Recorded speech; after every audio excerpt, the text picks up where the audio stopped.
So yeah, I am getting back to build videos.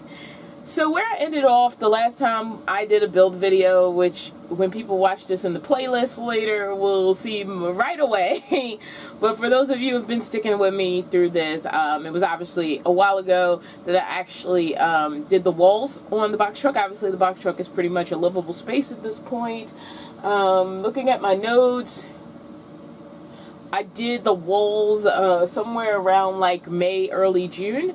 Because I don't remember. I just kind of did things and filmed them and kind of moved on, and then I threw everything that I filmed into a folder, and I wasn't able to get to it right away because life was going on at the time. And then once I was kind of done-ish, at least done-ish enough to move out of the storage unit, I also had like sort of deadlines I was trying to meet and places I was trying to be, and so I just had to focus 100% on getting to those things, and those things were current, so not reporting on the currentness of them seemed the opposite of useful. Like if I'd done it like far down the road, it wouldn't have mattered. I could always come back to these build videos. And so now moving forward in those, when I get to the end of the build videos up to the point that I was ready to sort of leave town, that is where I will put the tour. The tour has not been shot yet because I haven't been in a place physically where it seems fun or interesting to shoot the truck. So, like, I will do a box truck tour when I'm kind of at the end of these build videos and sort of have done all of them, so that the build series exists sort of as a how I got to whatever the tour ends up being. So that being said, for those of you who saw the installation video, I once again have to thank my subscriber Gina for allowing me to come out to her place and do the installation, because that was a situation where I needed to empty out the box truck because I was living in it at the time, do the installation, load everything back up, and start living in it again. Now, for my walls, a lot of people wonder about these walls. They think it's shiplap and individual planks, and it's actually not. What it is actually wood siding that you would use on the side of a house.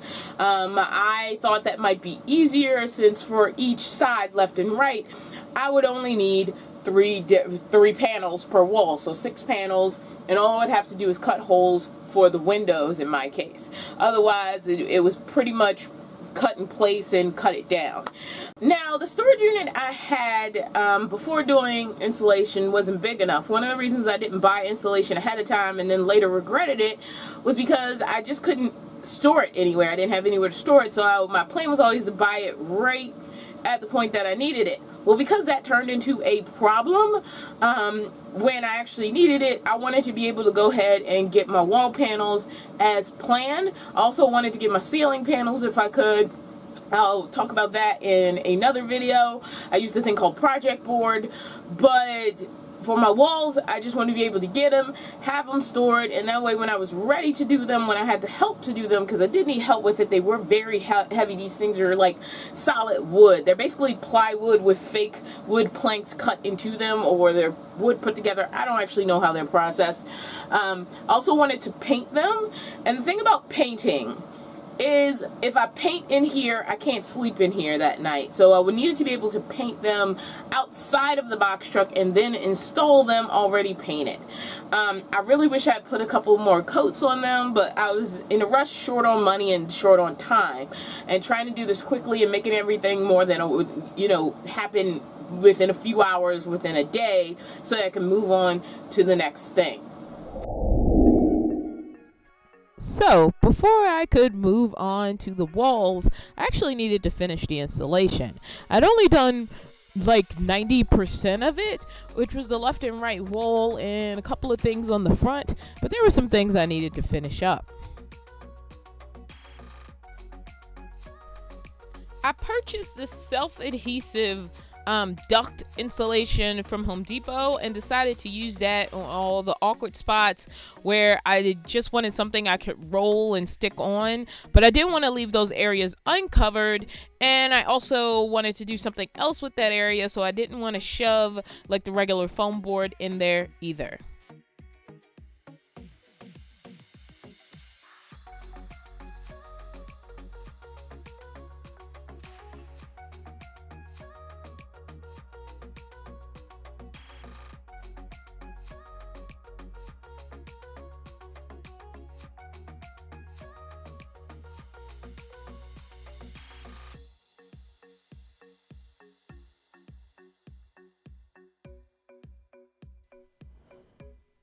On top of the roll-on insulation, I decided to add some wallpaper.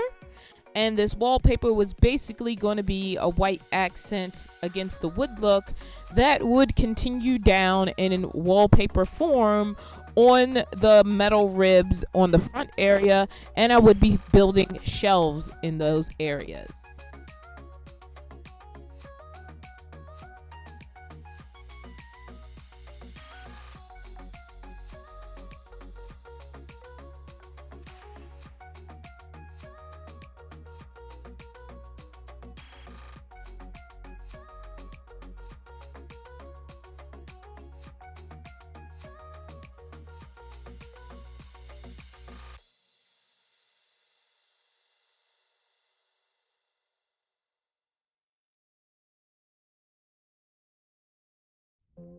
In the back, I would be using the exact same roll-on insulation that I used in the front.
I used a different kind of tree wallpaper for the back door, and unfortunately originally I didn't buy enough, so the first night I did it I had to stop here, but at this point everything was insulated and some of the finish work had begun to show its face.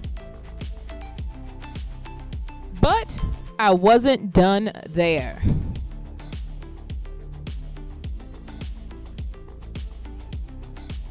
So I wouldn't advise peel and stick wallpaper. It is pretty cheaply made and can tear at the scratch of a dime.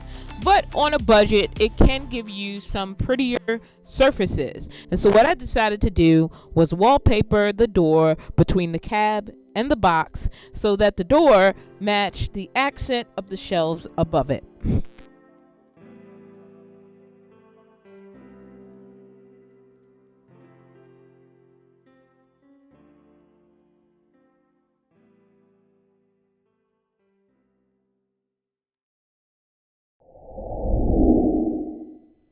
Now it was time for paint. Keep in mind, I'm not the best painter.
It actually took a couple sessions to get everything fully painted because I had to paint things, let them dry, move things around so that I could access the unpainted things and paint those.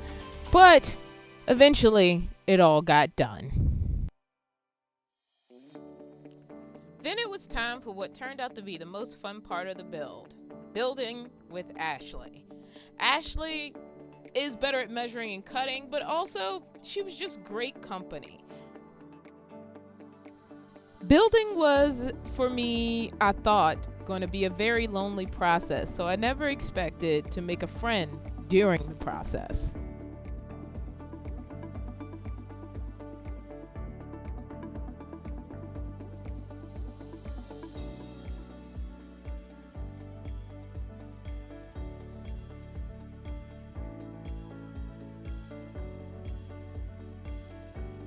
The process for this was pretty simple. They were a little bit too tall, so all of them had to be cut to height. And then after that, we just had to account for where the windows would fall.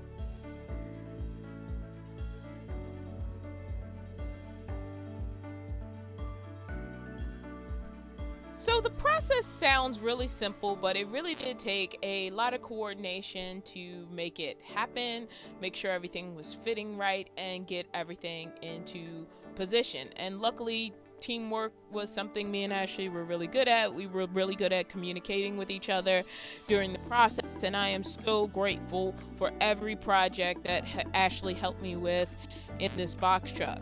Now, in order to not have to clean out of the box truck, we did just push everything away from the wall, everything I had been using to live in there during the build process. And then once we finished that wall, we were going to push everything back against the wall we had finished and then do the other wall.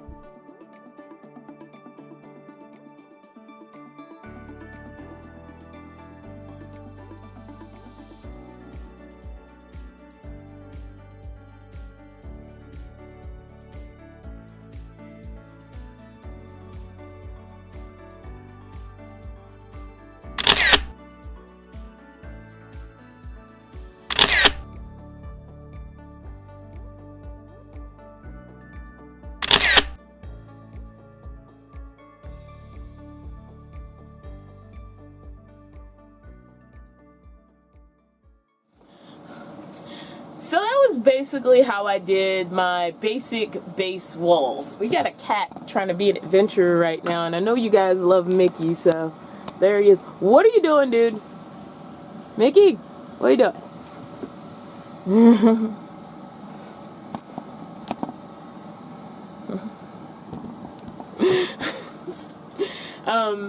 But anyway, as I was saying, I hope you guys enjoyed sort of that footage of how I did the walls of the box truck. I am not sure what's the next thing sort of in the series of events. Yeah, so that's what it is. You know, I basically got 3 panels, cut the windows into it, got it attached, and all that all sounds simpler on paper than it actually was. And I look forward to showing you the next step of my build process. All right, it's that time in the video where I remind you to do all the things that the YouTube algorithm likes. That's liking the video, and that is leaving comments in the comments section. And if you want to keep up with what this channel is doing, you can hit that subscribe button and do the extra step of hitting that bell. Otherwise, I just hope you enjoyed the video, and I look forward to seeing you in future videos. As always, special thanks to my supporters on Patreon and YouTube membership.